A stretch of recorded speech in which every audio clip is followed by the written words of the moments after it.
तो स्वागत है आप सभी के हमारे चैनल एनसीईआरटी मैथ वाला पर। तो डियर स्टूडेंट, आगे बढ़ते हैं। आज से हम कक्षा 10वीं की गणित स्टार्ट करने जा रहे हैं और आज हमारे पहला लेक्चर है वास्तविक संख्याएं। इससे पहले हमने क्लास 10th के बहुत सारी वीडियोस बना दिए हैं, अध्याय 2-3 तक पढ़ा दिया है। अगर आप एडवांस पढ़ना चाहते हैं तो आप हमारी एनसीईआरटी मैथ वाला की प्लेलिस्ट में जाकर वो वीडियो भी देख सकते हैं। तो चलिए हम आज से स्टार्ट करते हैं। जैसे कि पहला अध्याय है जिसका नाम है वास्तविक संख्याएं मीन्स रियल नंबर। ठीक है डियर, आपने कक्षा 9th में क्लास 9th में आपने संख्याओं के बारे में पढ़ा होगा। तो आइए हम उन्हीं संख्याओं को पहले रिवीजन करते हैं, क्योंकि हम इंट्रोडक्शन के साथ चलेंगे और जो वास्तविक संख्याएं हैं वो कहाँ से मिली हमें, कहाँ किस संख्याओं के बाद वास्तविक संख्या प्राप्त हुई उसको जानते हैं। क्योंकि हमने 9th में पढ़ा है लेकिन फिर भी हम एक बार पुनः इसको देख लेते हैं। तो सबसे पहले जब हम वास्तविक संख्याएं पढ़ेंगे, यानी इसमें जो चैप्टर होता है आपका संख्याएं, यानी कि संख्या पद्धति, यानी जो संख्या होती है संख्या पद्धति, कितनी संख्याएं होती है उनको देखना है। तो डियर स्टूडेंट, सबसे पहले प्राप्त होती है, प्रथम होती है जो प्राकृतिक संख्या के नाम से जानी जाती है। प्राकृतिक संख्या, प्राकृतिक संख्याएं, इसी को हम बोलते हैं इंग्लिश में नेचुरल नंबर। देखिए, जब कोई भी संख्या स्टार्ट होती है, कहीं आपसे कोई बोलता है कि भैया आप काउंट कर लीजिए कितने बच्चे आए हैं आपकी क्लास में या आपके पास कितनी बुक्स हैं, तो वो गिनना कहाँ से शुरू करेगा? 1 से ही गिनना शुरू करेगा। ठीक है, तो प्राकृतिक संख्या कहाँ से शुरू होती है डियर? 1 से। 1 2 3 4 5 6 डैश डैश डैश, इस तरीके से इन्फिनिटी तक, अनंत तक चलेंगे। ठीक है, और वैसे आपने एक संख्या रेखा देखी होगी, ये जो संख्या रेखा होती है नंबर लाइन, इस पे संख्याएं होती हैं। आगे ये दाया भाग होता है संख्या रेखा का, ये आगे बढ़ता जा रहा है। ठीक है, ये जाता है, ये इस साइड भी बढ़ रहा है। ठीक है, बीच में होता है इसका 0, दाया साइड धनात्मक, ये क्या होता है डियर स्टूडेंट? धनात्मक, और इस साइड होता है, ये होता है ऋणात्मक। ठीक है, इस साइड ऋणात्मक संख्याएं होती है। अब देखिए, बीच में 0 होता है तो 0 को उस साइड जाएंगे तो संख्याएं बढ़ेंगी, और 0 के इस साइड आएंगे तब भी संख्याएं बढ़ेंगी, लेकिन इस साइड कैसी बढ़ेंगी? माइनस में। यानी कि हम कह सकते हैं कि इस साइड जो संख्या होगी वो देखने में तो बढ़ेंगी लेकिन वो वास्तव में छोटी होती है। जैसे कि 0 के दाएं साइड जाएंगे तो 1 2 3, ये 4, इस तरीके से ये डैश डैश डैश धन के अनंत तक बढ़ेगी। और इस साइड जब आएंगे हम तो ये घटना शुरू कर देगी, ऋण 1 ऋण 2 ऋण 3 ऋण 4, इस तरीके से कहाँ तक घटेंगी डियर? ये भी घटेंगी माइनस के इन्फिनिटी तक, यानी कि अनंत तक। तो ये संख्या रेखा थी, संख्या रेखा। ठीक है बच्चों, तो हमने संख्याएं जो स्टार्ट की हैं, सबसे पहले पन्ने की संख्या कहाँ से मानी जाती है? प्राकृतिक संख्या। तो प्राकृतिक संख्या कहाँ से ली जाएगी डियर स्टूडेंट? 1 से। अगर इसकी आप परिभाषा लिखना चाहें तो लिख सकते हैं कि वे संख्याएं जिनका प्रयोग हम गणना करने में अथवा गिनती करने में करते हैं वो प्राकृतिक संख्याएं कहलाती हैं। दूसरे नंबर की संख्या है डियर आपकी, प्राकृतिक के बाद आता है पूर्ण संख्याएं। पूर्ण संख्याएं, अब पूर्ण संख्याएं कहाँ से शुरू होती हैं, क्या होता है इसकी अगर हम परिभाषा देखने जाए डियर तो क्या बोला जाएगा कि यदि हम प्राकृतिक संख्याओं में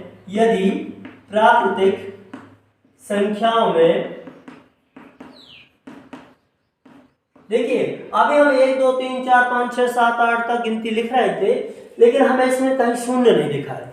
अगर शून्य नहीं है तो हम आगे नहीं लिख पाएंगे। ठीक है, तो ये मान के चलिए याददाश्त के लिए कि भैया हम आगे गिनती कब लिख पाएंगे, यानी हम पूर्ण कब हुए? जब हमको शून्य मिला। तो क्या बोलेंगे हम? यदि प्राकृतिक संख्याओं में शून्य को शामिल कर लिया जाए, इसको शून्य यानी कि 0 को, शून्य को शामिल कर लिया जाए तो प्राप्त संख्याएं पूर्ण संख्याएं कहलाती हैं। जैसे एग्जाम्पल क्या देखा अपन ने? क्या बोला? यदि प्राकृतिक संख्या में, नेचुरल नंबर में अगर हम 0 ऐड कर देते हैं तो वो क्या बन जाती है? पूर्ण संख्या। यानी कि प्राकृतिक तो हमारी कहाँ से होती है डियर? आपने देखा अभी 1 से 1 2 3 4 5 6 डैश डैश डैश प्लस के इन्फिनिटी तक, ठीक है, धन के अनंत तक। तो अगर हमने जीरो में प्राकृतिक संख्या में क्या ऐड कर दिया डियर, शून्य, अगर शून्य को शामिल कर लिया तो ये हमारी संख्या बन जाती पूर्ण संख्या है। आगे चलिए तीसरे नंबर की संख्या देखते हैं। देखिए एक बॉक्स होता है, ये चलिए हमारे पास एक छोटा सा या मान के चलिए एक थैला है और इसमें हम क्या कर रहे हैं, संख्याओं को डालते जा रहे हैं, ठीक है। सबसे पहले हमने 1 से डाली तो 1 2 3 4, ये क्या हुई प्राकृतिक नेचुरल नंबर। फिर इसके बाद हमने इसमें शून्य ऐड कर दिया, 0 1 2 3 4 5, तो ये बन गए पूर्ण संख्या है यानी कि होल नंबर, इसको W से दर्शाते हैं, ठीक है डियर। फिर आती है पूर्णांक, पूर्णांक संख्या। अब पूर्णांक संख्याएं से मतलब है, देखिए इसके नाम में ही छुपा है, इधर छुपा था पूर्ण, पूर्ण कब हुए, जब हमने प्राकृतिक में शून्य डाल दिया। पूर्णांक यानी कि पूरे अंक, पूर्णांक मीन्स पूरे अंक। पूरे अंक मतलब, अरे भैया जो हमने संख्या रेखा देखी थी इसमें दो प्रकार के अंक थे, एक तो ऋणात्मक और एक धनात्मक। इन सबको मिला के जो संख्या बनती है उसको हम पूर्णांक कहते हैं, ठीक है। तो पूर्णांक यानी कि इंटीजर, इसको आई से बिलोंग करते हैं। पूर्णांक संख्या कितने प्रकार की होती है, दो प्रकार की, यानी कि धनात्मक और ऋणात्मक। लेकिन हम अपनी परिभाषा में क्या बोलेंगे कि यदि हम पूर्ण संख्याओं में ऋण वाली संख्याओं को ऐड कर देते हैं तो प्राप्त संख्या हमारी क्या बन जाएगी, पूर्णांक। देखिए जीरो तो आ गया यहाँ पर, जीरो के पीछे अगर हम ऋण वाली संख्या इसमें ऐड कर देते हैं तो वो बन जाएगी क्या, पूर्णांक, इंटीजर नंबर। तो देखिए हम क्या बोलेंगे, परिभाषा अगर आपसे कोई पूछता है तो आप बोलोगे यदि पूर्ण संख्याओं में, किसमें, पूर्ण संख्याओं में, पूर्ण संख्या कहां से शुरू हुई थी डियर, शून्य से, तो क्या बोलेंगे, यदि पूर्ण संख्याओं में किसको, ऋणात्मक, ऋणात्मक संख्याओं को शामिल कर लिया जाए, किसको, यानी ऋण वाली संख्या को अगर हम शामिल कर लेते हैं डियर, तो ऋणात्मक संख्याओं को शामिल कर लिया जाए, ठीक है डियर, तो प्राप्त संख्या क्या कहलाएंगी, पूर्णांक संख्या कहलाएंगी। आप परिभाषा में लिख देंगे, जैसे फॉर एग्जांपल क्या किया हमने, देखिए अभी जीरो से तो थी, 0 1 2 3 4 डैश डैश डैश ये अनंत, इसमें हमने क्या डाल दिया डियर स्टूडेंट, ऋण वाली संख्या, ऋण के 1, ऋण का 2, ऋण का 3, ऋण का 4, इस तरीके से माइनस के अनंत तक। तो पूर्णांक, पूर्णांक यानी कि पूरे अंक, जिसमें क्या हो जाएगा, धन वाले भी, धनात्मक पूर्णांक और ऋणात्मक पूर्णांक। इसको आई से दर्शाते हैं। पूर्णांक दो प्रकार के होते हैं, एक धनात्मक पूर्णांक और एक ऋणात्मक पूर्णांक, जैसे कि हमने पढ़ा भी है। ये वाला हो जाएगा हमारा क्या डियर, ऋणात्मक पूर्णांक, और ये जीरो के साइड वाली संख्या क्या हो जाएगी, यहां से ये हो जाएगा हमारा धनात्मक पूर्णांक, ठीक है बच्चों। अब के बाद है जैसे कि हमने पढ़ा डियर पूर्णांक संख्या, पूर्णांक संख्या के बाद एक संख्या और आपने पढ़ी होगी जो कि ऑब्वियसली हम पढ़ते हैं सम और विषम के नाम से, जो कि आपको पता है, एक होती है सम और दूसरी होती है विषम। तो सम विषम के बारे में ज़्यादा चर्चा नहीं करनी चाहिए क्योंकि वो आपने बहुत पहले से पढ़ रखी है। सम वो कहलाती है जिसमें दो का पूरा पूरा भाग चला जाता है, ठीक है, जैसे 2 4 6 8 10 10, और जबकि विषम क्या कहलाती है, जिसमें दो का पूरा पूरा भाग नहीं जाता, जैसे कि 1 3 5 7 9 10 धन के अनंत, ठीक है। सम विषम के बाद बच्चों हम चलते हैं मोस्ट इंपोर्टेंट संख्या, जो कि बहुत बच्चे गलती करते हैं, कंपटीशन में पूछी जाती है, ये भाज्य संख्या, जिसका नाम क्या है, भाज्य संख्या, ठीक है। ये भाज्य संख्या क्या कहलाती है, तो नॉर्मल पूछ लिया जाए तो बच्चे घबरा जाते हैं। तो भाज्य संख्या कुछ बच्चे क्या बोलते हैं कि जो सम विषम होती है उन्हीं को भाज्य बोल देते हैं, जबकि ऐसा नहीं है। भाज्य और फिर इसके बाद छठा पढ़ेंगे हम क्या, अभाज्य, भाज्य फिर अभाज्य संख्या है, ठीक है बच्चों। तो ध्यान से देखिए, ये संख्या बहुत ही इंपॉर्टेंट है। अक्सर हम इस पे गलती कर देते हैं, कंफ्यूजन होता है बच्चों को, लेकिन यहाँ पे कोई नहीं होगा।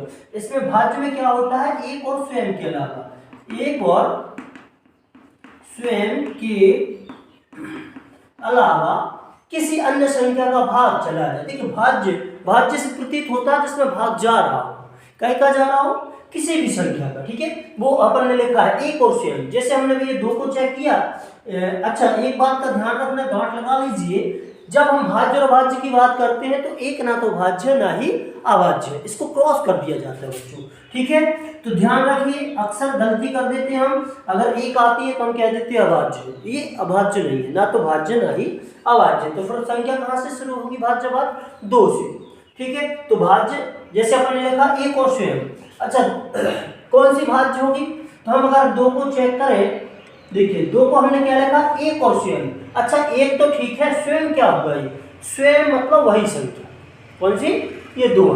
तो एक और स्वयं यानी एक और स्वयं के अलावा किसी अन्य का भाग चला जाए तो वो भाज्य कहलाती है। जैसे 1 दूनी 2, 2 1 2, 2 में 1 का जा रहा, 2 का जा रहा, क्या आप बोलोगे 3 का जा रहा, क्या नहीं जा रहा, 4 का जा रहा है, क्या नहीं जा रहा, तो ये क्या है, फिर ये अभाज्य होगी। तो ये हमारी किस संख्या में आ जाएगी, अभाज्य, ठीक है। ऐसे हम 3 को ट्राई करें, 3 में 1 और 3 के अलावा क्या 2 का जा रहा है इसमें, क्या 4 का जा रहा है, तो आप कहोगे सर नहीं जा रहा, तो 3 भी क्या है, अभाज्य संख्या। फिर हम 4 को चेक करें, 1 और 4 के अलावा किसी अन्य संख्या का भाग चला जाए तो हम बोल देंगे भैया अभाज्य है। तो 1 चौके 4, 4 एकम 4। इसके अलावा आप याद कीजिए किसी टेबल में 4 मिलते हैं, जी हाँ, 2 दूनी 4। 1 और 4 के अलावा 2 एक ऐसी संख्या है जो इसको काट सकती है, ठीक है। तो ये होती है हमारी भाज्य संख्या शुरू। तो भाज्य संख्या कहाँ से शुरू होगी बच्चों, 4 से। कहाँ से, 4 से। तो पहली भाज्य क्या हुई, 4, फिर 5 नहीं है, 5 में जाता नहीं है, तो 5 क्या हो जाएगी, अभाज्य। 4 के बाद 6, फिर 8 9, 9 भी है। आपने कहा ये विषम है, लेकिन आप सोचोगे यार ये विषम है तो ये बात, हाँ ये भाज्य है, क्योंकि देखिए 1 और 9 के अलावा किसका जा रहा है, 3 त्रिका 9, फिर 10 12 14 15 10, और फिर वो जो रह गई थी बच्चों वो हो जाएंगे अभाज्य। जैसे कि 2 3 5 7 11 13 17 19 23, ठीक है, ये अभाज्य है। तो बच्चों याद रखना, आपसे पूछा जाता है कि पहली प्रथम भाज्य संख्या कौन सी है, तो भाज्य संख्या कौन सी होगी डियर, 4, और प्रथम अभाज्य संख्या कौन सी होगी, 2, ना कि 1। ध्यान रखना इसका, ठीक है। इसके बाद एक नंबर और होता है 7, सह अभाज्य। कौन सी होती है बच्चों, सह अभाज्य। अब देखिए बच्चों, इसमें नाम से ही पता चल रहा है, सह यानी कि साथ में, सह मतलब क्या होता है, साथ यानी जोड़ा, युग्म, क्या होता है, युग्म। तो सहअभाज्य संख्या कौन सी है बच्चों, देखिए वो अभाज्य तो होंगी लेकिन क्या होंगी, वो सह यानी साथ साथ में, यानी ऐसी 2 संख्याएं, ऐसी 2 संख्याओं का जोड़ा, यानी ऐसा युग्म जिसका एचसीएफ कितना हो डियर, एचसीएफ 1 हो। 1 का मतलब, अब आप कहोगे सर एचसीएफ कहाँ से टपक आया, तो अपन को ऐसी 2 संख्याओं का जोड़ा लेना है, वो भी किसका लेना है, अभाज्य संख्याओं का, जिनको हम एचसीएफ निकालें तो 1 हो जाए। जैसे देखिए ये अभाज्य संख्या लिखी है सारी, इनका हम पहला जोड़ा लेते हैं 2 और 3, तो ये क्या होगी, सहअभाज्य, ये भी क्या कहलाएंगे, सहअभाज्य, एक साथ आ गए, ठीक है, एक बॉक्स में। हम 11 और 13 ले लें तो ये भी क्या है, सहअभाज्य। क्यों है, क्योंकि भैया देखिए इनका एचसीएफ जब हम निकालने जाएंगे, एचसीएफ होता है कॉमन, तो 11 एकम 11 और 13 को हम क्या लिखेंगे, 13 एकम 13, क्या है कॉमन इनमें दोनों में बच्चों, तो आप कहोगे सर 1, तो इनका एचसीएफ कितना आ रहा है, 1, तो ये क्या है, सहअभाज्य। अब ध्यान में रखना, सहअभाज्य जैसे मैंने 4 और 6, ये क्या सहअभाज्य है, बिल्कुल नहीं बच्चों, ध्यान देना। पहली महत्वपूर्ण बात तो क्या है, ये अभाज्य नहीं है, ये क्या है, भाज्य है। तो सहअभाज्य कैसे होंगी, ठीक है, अभाज्य नहीं है। देखिए ये 2 भी भाज्य में आ रही थी हमारी, हमने अभी 4 भी भाज्य में और 6 भी भाज्य में, तो ये नहीं है। हम कहे 9 और 6, क्या ये सहअभाज्य है, तो नहीं है डियर। क्यों, क्योंकि इसमें 3 का भाग जा रहा है, ठीक है। तो सहअभाज्य मतलब सबसे पहली बात तो आपको याद रखना, ये अभाज्य होंगी। क्या होंगी? अभाज्य होंगी। अभाज्य के साथ साथ वो क्या होंगी? दो संख्या साथ में होंगी। ठीक है डियर। और कुछ और भी संख्या है, परिमेय, अपरिमेय, फिर परिमेय, अपरिमेय, फिर आएगा अपनी वास्तविक संख्या। तो इसको हमें देखना है। तो हम इसके बाद अगली वीडियो में मिलेंगे। अगर ये वीडियो आपको अच्छा लगा हो, हेल्पफुल लगा हो, तो आप हमें कमेंट्स करिए कि सर आप गणित को स्टार्ट रखिए। ठीक है, तो हम आगे जारी रखेंगे। ठीक है, चलिए मिलते हैं नेक्स्ट वीडियो में। Bye bye, take care.